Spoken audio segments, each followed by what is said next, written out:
All right, Steve again with TUA Outdoors. So we're talking a lot about getting ready for backpacking. The crickets are excited, so that's fun. So when you're thinking about a pack, there's a lot of different features to consider. So when you're thinking about backpacking, that's generally when you're going overnight, you're carrying everything on your back. You want to look for a pack that has a frame in it. So both of these packs that I have here are what are called internal frame packs. So there's actually an aluminum or a carbon fiber, depending on the pack manufacturing, a little stay that directs the weight of the pack to your hips. So that's why we have our hip belt here. So that's what you want to look for when you're trying to find a backpack when you're backpacking. Generally anything over 15 pounds, 15 to 20 pounds or more, you want to make sure you have that hip belt that does transfer the weight to your hips. So you're utilizing your leg muscles rather than having that everything on your shoulders and your back, because your leg muscles are the strongest muscles on your body. So you want to transfer the load to where they're going to maximize that work. Now, really important things to note when you're packing a bag is you want to think about how you're distributing that weight. So if you have stuff that's shifting around and all that, that can create pressure in different areas and it might put more weight on your shoulders.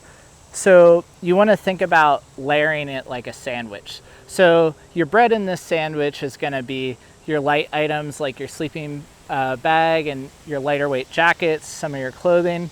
The meat in the sandwich is going to be some of your gear like your cooking materials, maybe your tent poles, that sort of thing. So you want that meat to be in the middle of your sandwich, or the lettuce and veggies if you're meatless.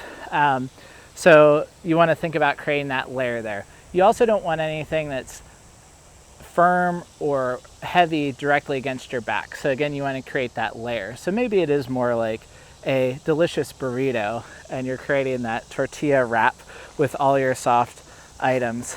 So you're also considering when you get to camp what's going to maximize your setup. So I like to make sure that my tent's easily accessible when I'm there, but I don't need my sleeping equipment during the day when I'm going out. So look at that, I already stuffed my sleeping bag. So I'm going to shove that right down to the bottom. I like to use what's called cloud packing, which literally means I treat my backpack like it's one big stuff sack. So some people do like to have their things organized. They'll do color-coded dry bags and all of that, and then you'll kind of layer your pack that way. I personally don't like that because you're adding a little bit more weight with each of those dry bags, and it's a little bit more challenging to actually distribute that weight effectively. Oh, look at that. Got my sleeping pad already ready. So again, I'm stuffing this, and then you can see I'm making sure that it's covering all that area there. I'm just going to my pile of wonder.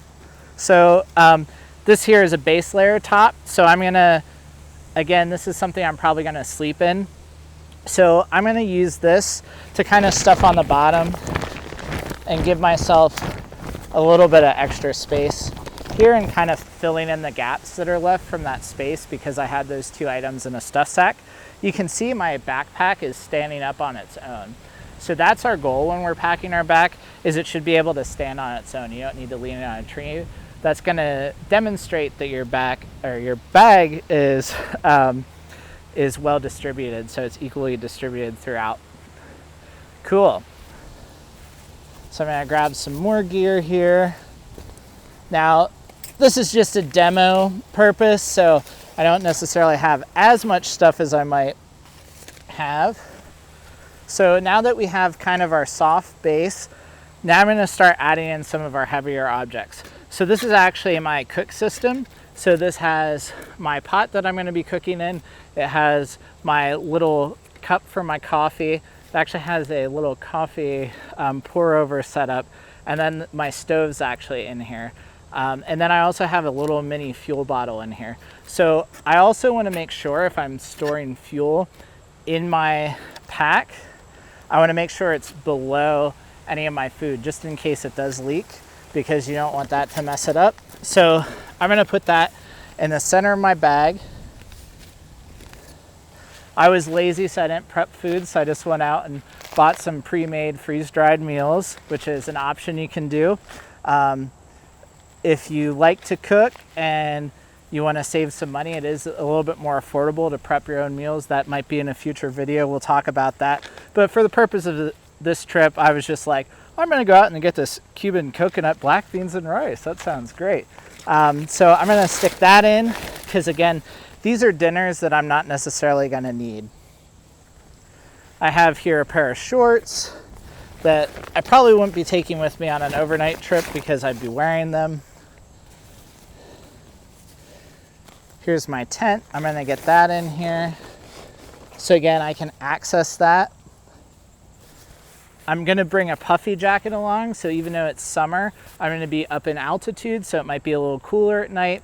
I also did a really lightweight sleeping bag, so I might need this at night to help provide that little extra warmth. So I'm just going to go ahead and stuff this because I'm probably not going to need this during the day. I have an extra pair of socks. This is a great thing that I can just kind of push through here. Forgot about my bear bag. So this here is a bear bag. So I have my throw line in here. And then this is just a waterproof material here. So you want to check your regulations before you go out. You may need a bear canister, just depending on how the bears are. But for the purposes of my trip, I just need a bear bag, which we'll definitely talk about in a future video. So many great topics to learn about. This here is just a little electronics kit. So because I'm often guiding groups or responsible, I have a backup battery for my phone, for emergency communication, that sort of piece. So this, again, is a heavier, bulkier object. So I'm going to get this in the middle of some of my gear.